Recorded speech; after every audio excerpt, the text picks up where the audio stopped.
the situation here is normal, and I will not be extending the emergency, and I think it will lapse by end of the week. It shows that stability has returned. But that is not enough. How do we handle the problems that we have? How do we go forward? I'd like to tell all of you, there is no looking back. There is no going to what it was in 2019 or 2020. We have to think. We have to have attitudinal change, as the Honorable Speaker mentioned. If we do that, then this country will have a future. Otherwise, we will become another Lebanon. This is the stark choice before you. Whether we like it or not, we have no choices in the solutions. The way we have gone has left us only one path to go.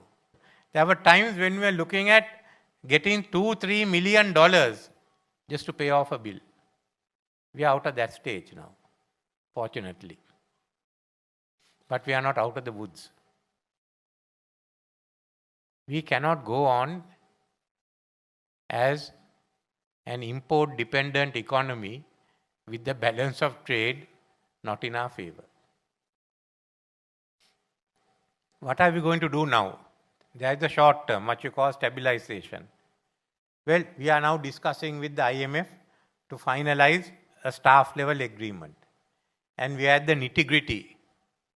Now, whether when you set the criteria and targets, 0.25% can make a difference between prosperity and disaster. When that is over, the staff level agreement will come in, and that will give us confidence. Money will come in from some of the donors, from some of the multilateral organizations, some investors would mind taking the risk.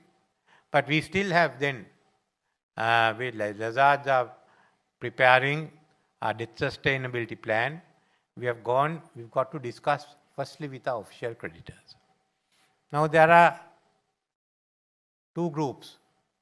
The West, which thinks of a haircut, and the Chinese would like to give additional loans to pay off these loans.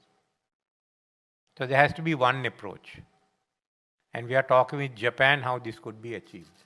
And we'll talk with China, or start the talks with India. Others will follow. And the more difficult issue of how do you deal with the private creditors.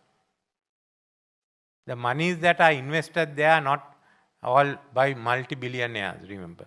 A lot of the money are from pension funds, from other earnings, from banks. And a haircut means those pensioners have to take a look. We know the situation where we are in, where the EPF is today worth half it was 3 years ago.